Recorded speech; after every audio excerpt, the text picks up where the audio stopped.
औज़ुबिल्लाहिमिनश्शैतानिर्रजीम बिस्मिल्लाहिर्रहमानिर्रहीम। अस्सलाम वालेकुम डियर स्टूडेंट्स। बच्चे, आज के इस लेक्चर में हम बहुत ही इंपॉर्टेंट टॉपिक डिस्कस करते हैं। फर्स्ट यूनिट हमारा क्लास 9th और इसमें टॉपिक हमारा जो है वो आज का वर्नियर कैलिपर्स। इससे पहले हमने मीटर रूल और मेजरिंग टेप के बारे में पढ़ा कि मेजरिंग टेप और मीटर रूल जो है वो भी लेंथ मेजरिंग इंस्ट्रूमेंट्स हैं। लेकिन वहाँ पे हमने बात की मीटर रूल के अंदर कि मीटर रूल जो है उस पर जो स्मॉलेस्ट रीडिंग है वो 1 मिलीमीटर है। कितनी है? 1 मिलीमीटर। इसका मतलब ये है कि 1 मिलीमीटर जो है वो उसका लीस्ट काउंट है। और अगर हमें 1 मिलीमीटर से भी ज़्यादा एक्यूरेट या इससे भी छोटे लेवल पे जाके कोई वैल्यू मेजर करनी है तो फिर हमें कुछ और इंस्ट्रूमेंट्स में वो इस्तेमाल करना पड़ते हैं। और अगर हमें 1 मिलीमीटर से ज़्यादा एक्यूरेट वैल्यू लेनी है तो उसके लिए हम क्या है, वर्नियर कैलिपर जो है इसका इस्तेमाल करते हैं। वर्नियर कैलिपर जो है ये 0.1 मिलीमीटर तक किसी भी लेंथ को या किसी भी सॉलिड सिलेंडर के डायामीटर को मेजर कर सकता है। होता क्या है, an instrument which is used to measure the length, internal और external diameter of a cylinder. कि ये आपके पास एक ऐसा इंस्ट्रूमेंट है विच इज यूज, जिसको इस्तेमाल किया जाता है to measure the length, internal और external diameter of a cylinder. कि किसी भी सॉलिड सिलेंडर की लेंथ, उसका इंटरनल और एक्सटर्नल डायामीटर जो है उसको मालूम करने के लिए इस्तेमाल किया जाता है। उसके बाद हम बात करते हैं इसकी कंस्ट्रक्शन। लेकिन कंस्ट्रक्शन से पहले आप देखें इसकी फिगर मैं वहाँ से बता देता हूँ कि इस पे क्या होता है। इसकी एक मेन स्केल होती है, एक इसके वर्नियर स्केल है। मेन स्केल और वर्नियर स्केल। तो जो वर्नियर स्केल है वो मेन स्केल के ऊपर जो है मूवेबल होती है, यानी उसको हम आगे पीछे जो है वो हरकत भी दे सकते हैं। एक इसके मेन स्केल होती है, दूसरा इसके वर्नियर स्केल है। उसके अलावा जाज जबड़े होते हैं इसके, फिक्स जाज और मूवेबल जाज। आउटर जाज कहते हैं ओवरऑल इनको। और यहाँ पे ये जो जाज है ये फिक्स जाज है और ये जो है इसको मूवेबल का नाम दिया गया है। यानी हम ऐसे बात कर लेते हैं कि वो जाज जो मेन स्केल के साथ अटैच होते हैं वो चूंकि फिक्स है, और जो मूवेबल है स्केल है, वर्नियर स्केल है, उसके साथ मूवेबल जाज जो है वो अटैच होते हैं। तो वर्नियर स्केल मेन स्केल के ऊपर आगे पीछे मूव करता है। तो जो मूवेबल स्केल के साथ, वर्नियर स्केल के साथ जो जाज अटैच होते हैं वो उस वर्नियर स्केल के साथ आगे पीछे जो है मूव भी करते हैं। उसके अलावा इसके ऊपर जो है वो जो मेन स्केल है वहाँ पे सेंटीमीटर और मिलीमीटर के निशानात लगे होते हैं, मार्क किया होता है हमने, जिस तरह यहाँ पे आपको फिगर में दिखाया जा रहा है।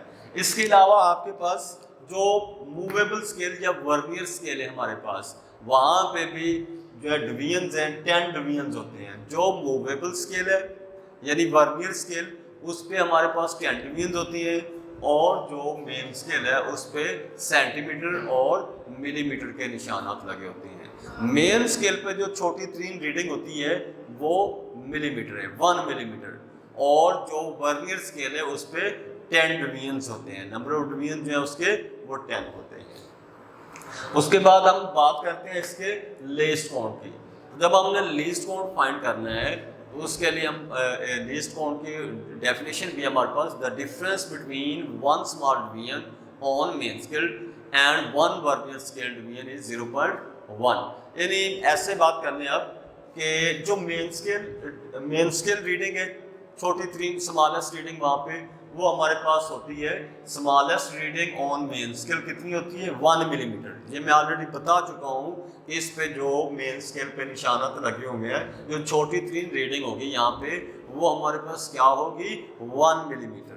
तो हम जब इसका लीस्ट काउंट फाइंड करेंगे, लीस्ट काउंट में हम लिखते हैं, लीस्ट काउंट जब आपने इसका फाइंड करना है तो उसमें आप कहते हैं smallest reading on main scale. Main scale पे स्मॉलेस्ट रीडिंग क्या है हमारे पास? 1 millimetre divided by number of divisions on vernier scale. और वर्नियर स्केल पे कितने डिवीजन्स हैं हमारे पास? 10 डिवीजन्स मैंने बताया आपको। तो फिर आप कहते हैं कि 1 millimetre smallest reading on main scale, और उसको आप डिवाइड कर देते हैं वर्नियर स्केल पे जो डिवीजन है 10, तो जब आप 1 मिलीमीटर को 10 पे डिवाइड करेंगे तो हमारे पास क्या आ जाता है, यहाँ पे 0.1 मिलीमीटर आंसर आ जाता है। उसके बाद हमें अगर इसको सेंटीमीटर में कन्वर्ट करना है तो हम इसको मजीद 10 पे डिवाइड करेंगे। 0.1 मिलीमीटर जो है, इस 0.1 को आप 10 पे जब डिवाइड करेंगे तो आपके पास सेंटीमीटर में आंसर आ जाता है, जो कि हमारे पास यहाँ पे 0. क्या बन रहा है, 0.01 सेंटीमीटर के बराबर आ जाता है। या इस तरह से अगर मिलीमीटर में निकालना है तो वो आपके पास मिलीमीटर में जो है वो 0.1 मिलीमीटर जो है वो आ जाता है। तो ये है लीस्ट काउंट। क्वेश्चन शॉर्ट में भी पूछता है कि define vernier calliper, right it's least count. तो आपने वर्नियर कैलिपर की डेफिनेशन लिखने के बाद इसका लीस्ट काउंट जो फाइनल वैल्यूज हैं वो आपने लिख देनी है। अगर आपने फॉर्मूला लिख के और साथ में इस तरह से लिखना है तब भी ठीक है, नहीं तो आप फाइनल वैल्यू जो है 0.1 मिलीमीटर को साथ में लिख देते हैं, आपका शॉर्ट मुकम्मल हो जाता है। इसके बाद हम चलते हैं कि ज़ीरो करेक्शन क्या होता है। ज़ीरो करेक्शन ये होता है कि अगर जो ज़ीरो है वर्नियर स्केल का और मेन स्केल का ज़ीरो, वो आपस में जब हम उसके दोनों जार्स को आपस में मिलाते हैं वर्नियर कैलिपर के, तो अगर दोनों ज़ीरो आपस में नहीं मिल रहे हैं, दोनों एक ही लाइन में नहीं है, आप लोग देख सकते हैं ये ऊपर वाला ज़ीरो जो है मेन स्केल का है, नीचे जो ज़ीरो है यहाँ पे वो वर्नियर स्केल का ज़ीरो है। तो जब हम दोनों जार्स को क्लोज करते हैं तो वर्नियर स्केल का ज़ीरो और मेन स्केल का ज़ीरो दोनों ही एक ही लाइन में आ रहे होते हैं, इस तरह से मिल रहे होते हैं आपस में। तो इसका मतलब ये कि उस इंस्ट्रूमेंट के अंदर एरर नहीं है, और अगर ये आपस में नहीं मिल रहे होते तो फिर इसका मतलब ये है कि एरर है और उस एरर को दुरुस्त किया जाता है। Knowing the zero error necessary correction can be made, such a correction is called zero correction. कि जब एरर का पता चलाया जाता है किसी भी इंस्ट्रूमेंट में तो उसके बाद करेक्ट रीडिंग लेने के लिए, करेक्ट मेजरमेंट करने के लिए किसी भी चीज़ के डायमीटर की, लेंथ की, तो उस एरर को हटाया जाता है, तो करेक्ट किया जाता है उसको। तो ये जो करेक्शन होती है जीरो एरर के जानने के बाद, इसको जीरो करेक्शन का नाम दिया जाता है। और शॉर्ट क्वेश्चन में भी पूछा जा सकता है what is the zero correction.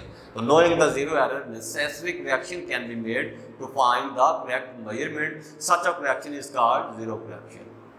इसी तरह से हमारे पास जीरो एरर क्या होता है, और उसमें बात हो रही है पॉजिटिव जीरो एरर और नेगेटिव जीरो एरर की। तो जीरो एरर जो है, जीरो एरर आपके पास मैं ऑलरेडी बता चुका हूँ कि जब किसी भी इंस्ट्रूमेंट को इस्तेमाल किया जा रहा है, जिस तरह हम वर्नियर कैलिपर की बात कर रहे हैं, तो इसमें क्या है कि जब दोनों जार्स को क्लोज किया जाए और मेन स्केल का जीरो वर्नियर स्केल के जीरो से नहीं मिल रहा, तो इसका मतलब यह है कि उस इंस्ट्रूमेंट के अंदर एरर है। अगर तो ये दोनों जीरो मिल रहे होते हैं आपस में, दोनों एक ही लाइन में है इस तरह से ऊपर नीचे, तो इसका मतलब ये है कि उस इंस्ट्रूमेंट के अंदर एरर नहीं है। और अगर नहीं मिल रहे, आगे पीछे हैं, तो इसका मतलब ये है कि उस इंस्ट्रूमेंट के अंदर एरर है, तो इसको हम जीरो एरर का नाम देते हैं। और बात हो रही है कि एरर जो है वो पॉजिटिव कब होगा और नेगेटिव कब होगा। तो आपसे शॉर्ट में भी पूछा जा सकता है difference between positive and negative zero error. तो आपने डिफरेंस जब आता है, मैं ऑलरेडी बता चुका हूँ बहुत सारे लेक्चर्स के अंदर कि डिफरेंस कोई सी भी दो चीज़ों के दरमियान आ जाए तो आपने बीच में लाइन लगा के एक साइड पे जो है, जिस तरह यहाँ पे पॉजिटिव और दूसरी साइड पे नेगेटिव, तो आपने इस तरह से उनको डिफ्रेंशिएट करना है। अब हम बात करते हैं पॉजिटिव जीरो एरर कब होगा एंड नेगेटिव जीरो एरर कब होगा। पॉजिटिव जीरो एरर उस सूरत में होगा, यहाँ पे देखें फिगर में कि नीचे वाला जीरो जो है वो वर्नियर स्केल का जीरो है, ऊपर वाला जीरो जो है वो मेन स्केल का जीरो है। अगर वर्नियर स्केल का जीरो, जब हम इसको क्लोज करते हैं, इनके दोनों जार्स को आपस में मिलाते हैं, तो उसके बाद हमने ये देखना है अगर वर्नियर स्केल का जीरो, अगर वर्नियर स्केल का जीरो मेन स्केल के जीरो से पीछे रह रहा है या राइट साइड पे रह रहा है, ये राइट साइड होगी। अगर वर्नियर स्केल का जीरो मेन स्केल के जीरो से राइट साइड पे रह रहा है तो एरर पॉजिटिव है। इसी तरह से अगर वर्नियर स्केल का जीरो मेन स्केल के जीरो को क्रॉस कर जाता है, लेफ्ट साइड पे चला जाता है, तो फिर एरर जो होगा वो नेगेटिव होगा। एक बार फिर से सुने, अगर वर्नियर स्केल का जीरो मेन स्केल के जीरो से राइट साइड पे रह रहा है तो एरर जो है वो पॉजिटिव है, और अगर वर्नियर स्केल का जीरो मेन स्केल के जीरो से आगे चला जाता है, यानी लेफ्ट साइड पे चला जाता है, तो फिर एरर जो है वो नेगेटिव होगा। If zero of the vernier scale is on the right side of the zero of the main scale, कि पॉजिटिव जीरो एरर उस सूरत में होगा जब जीरो जो है वर्नियर स्केल का वो मेन स्केल के जीरो से राइट साइड पे रह रहा है। इसी तरह से if zero of the vernier scale is on the left side of the zero of the main scale, कि अगर वर्नियर स्केल का जीरो मेन स्केल के जीरो से लेफ्ट साइड पे चला गया है तो फिर एरर जो होगा वो नेगेटिव होगा। उसके बाद है टेकिंग रीडिंग, कि हम रीडिंग किस तरह से लेते हैं। सपोज कोई भी सॉलिड सिलेंडर है हमारे पास, उसका ये कोई स्फीयर है सॉलिड और उसका हमने फाइंड करना है, डायमीटर फाइंड करना है, या ये मेरे पास कोई चीज़ है इसका हमने डायमीटर फाइंड करना है, बोर्ड मार्कर है, या कोई भी सॉलिड चीज़ जो है उसका आपने डायमीटर फाइंड करना है। तो उसका तरीका प्रोसीजर क्या है, प्रैक्टिकल में भी ये बात होगी। अभी मैं थोड़ा सा इसका आइडिया दे देता हूँ कि उसमें हम ये करते हैं कि ये हमारे पास वर्नियर कैलिपर है। सबसे पहले हमने इसके दोनों जार्स को आपस में मिलाने के बाद ये देख लिया कि क्या जो है इसमें एरर है या नहीं है। सपोज कि मेरे पास जो है वो वर्नियर स्केल का जीरो मेन स्केल का जीरो आपस में मिल रहे हैं, तो इस इंस्ट्रूमेंट के अंदर एरर नहीं है। जब एरर होगा तो फिर उसकी भी एडजस्टमेंट होती है। उसके बाद क्या किया जाता है, इसको थोड़ा सा खोलने के बाद दोनों जार्स के अंदर जो है उस सॉलिड सिलेंडर को या उस जो है स्फीयर को या उस चीज़ को रखा जाता है। दोनों जार्स में इस तरह से रखा जाता है, ठीक है। उसके बाद देखा जाता है कि जब दोनों जार्स के अंदर हम उस सॉलिड सिलेंडर को, स्फीयर को या किसी भी चीज़ को जिसका डायमीटर फाइंड करना है उसको रखेंगे, तो उसके बाद जो वर्नियर स्केल है ये मेन स्केल के ऊपर जो है कुछ डिजिट्स जो है वो आगे मूव कर जाता है, राइट साइड पे इधर मूव कर जाएगा। फिर हमने इस केस के अंदर मेन स्केल रीडिंग जो है वो नोट करनी होती है। क्या करना होता है इसमें, हमने जो है नोट करना है main scale reading, main scale reading. उसके बाद जितनी भी वो आती है मेन स्केल रीडिंग के अंदर हमने ऐड कर देना होता है। मेन स्केल रीडिंग हमने सबसे पहले नोट कर ली, वो हमने लिख दी यहाँ पे 0.7 आ रहा है हमारे पास, 0.8 आ रहा है, या मे बी कि वो 1 क्रॉस करके आगे चला जाए 1.5 पे चला जाए 1.7, तो हमने लिखना होता है मेन स्केल रीडिंग जितनी भी आ रही है। 0.7 है आपके पास, 0.8 है, 1.2 है, 1.5 है, 2.3 है, जितना भी है, तो मेन स्केल रीडिंग आपके पास आ रही है। उसके बाद आपने देखना ये है कि वर्नियर स्केल का कौन सा डिवीजन जो है वो मेन स्केल के डिवीजन से मिल जाए। देखो ये नीचे वर्नियर स्केल के 10 डिवीजन है, ऊपर जो है वो मेन स्केल के डिवीजन है। हमने देखना ये है कि कौन सा डिवीजन जो है वर्नियर स्केल का वो मेन स्केल के डिवीजन से अच्छी तरह से मिल रहा है। सम टाइम ऐसे होता है कि कुछ जो है वो कोई भी नहीं मिल रहा होता, उसमें हमने ऐसे केस के अंदर हमने ये देखना है कि कौन सा ज़्यादा क्लोज है। कुछ ऐसे होंगे जो अच्छे तरीके से मिल रहे होंगे, कुछ ऐसे होंगे जो नहीं मिल रहे। अगर कोई भी नहीं मिल रहा तो हमें देखना है कि क्लोज कौन सा है, और अगर कोई ना कोई मिल रहा होता है तो हमने क्या करना है कि उसके बाद जौन सा डिवीजन मिल रहा है उसको लीस्ट काउंट से मल्टीप्लाई कर देना है। हमने करना है कि वर्नियर स्केल डिवीजन, यहाँ पे vernier scale division coinciding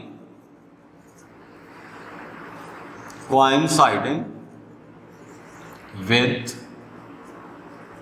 main scale, ठीक है, कि वर्नियर स्केल डिवीजन कौन सा डिवीजन जो है जो कि मिल रहा है with the main scale division, ठीक है, उसको आपने मल्टीप्लाई कर देना है। Multiply the vernier scale division coinciding with the main scale division multiply with the least count। तो हमने क्या करना है कि जो वर्नियर स्केल का डिवीजन जो मिल रहा है मेन स्केल के साथ, उस डिवीजन को हम मल्टीप्लाई कर देंगे उसके लीस्ट काउंट के साथ। हमारे पास लीस्ट काउंट सेंटीमीटर में क्या आया था 0.01 सेंटीमीटर। तो हमने क्या करना है कि हमने उसको मल्टीप्लाई कर देना है। मैं यहाँ पे लिख देता हूँ एक बार फिर से, हमने ऐड कर देना है इस रीडिंग को, मल्टीप्लाई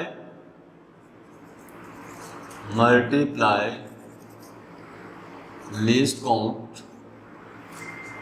विद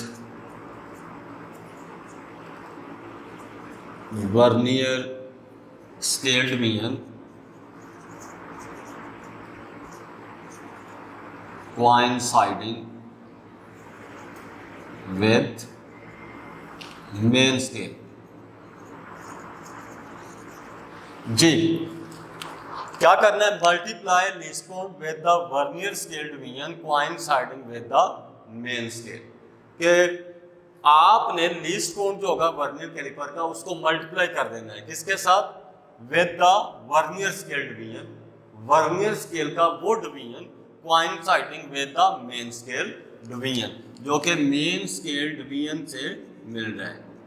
यानी वर्नियर स्केल का कौन सा डिवीजन मेन स्केल डिवीजन से मिल रहा है उसको लीस्ट काउंट से मल्टीप्लाई करने के बाद आपने क्या करना है, ऐड कर देना है पहले वाली वैल्यू में। यहाँ पे जो रीडिंग आई उसमें आपने ये ऐड कर दिया, उसके बाद आपके पास क्या आ जाएगा, फाइनल जो रीडिंग है यहाँ पे, या फाइनल जो डायामीटर होगा उसका वो आपके पास यहाँ पे लिखा जाएगा। यहाँ पे लिखेंगे हम फाइनल डायामीटर या फाइनल रीडिंग डायामीटर, ये आपके पास यहाँ पे फाइनल जो है वो फाइनल डायामीटर या फाइनल रीडिंग आ जाती है। उस फाइनल रीडिंग को हम क्या नाम देते हैं, डायामीटर। फाइनल रीडिंग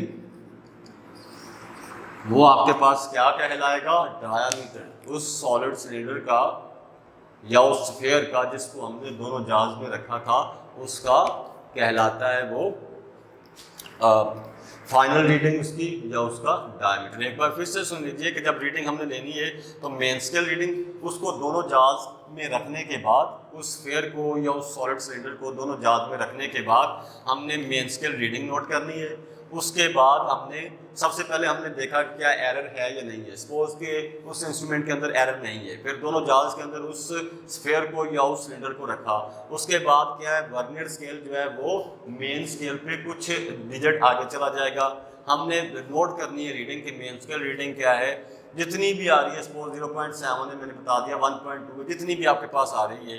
उसके बाद आपने देखना है कि वर्नियर स्केल का कौन सा डिवीजन जो है वो मेन स्केल डिवीजन से मिल रहा है, उसको आपने लीस्ट काउंट से मल्टीप्लाई कर देना है। दोनों को ऐड करने के बाद आपके पास फाइनल रीडिंग जो है वो आ जाती है, और वो फाइनल रीडिंग जो है वो सॉलिड सिलेंडर का या उस स्फीयर का डायमीटर कहलाती है। तो बच्चे ये था हमारा आज का लेक्चर। बहुत ही इंपॉर्टेंट टॉपिक है वर्नियर कैलिपर के वाले से, long as well as short दोनों वालों से आपने करना है। इंपॉर्टेंट शॉर्ट इसमें इसकी डेफिनेशन है, इसका लीस्ट काउंट है, कंस्ट्रक्शन कौन कौन से कंपोनेंट्स हैं इसके वो पूछे जा सकते हैं, जीरो करेक्शन क्या है, उसके अलावा पॉजिटिव नेगेटिव जीरो एरर जो है वो क्या है। ज़रा इसको अच्छे तरीके से तैयार कीजिएगा।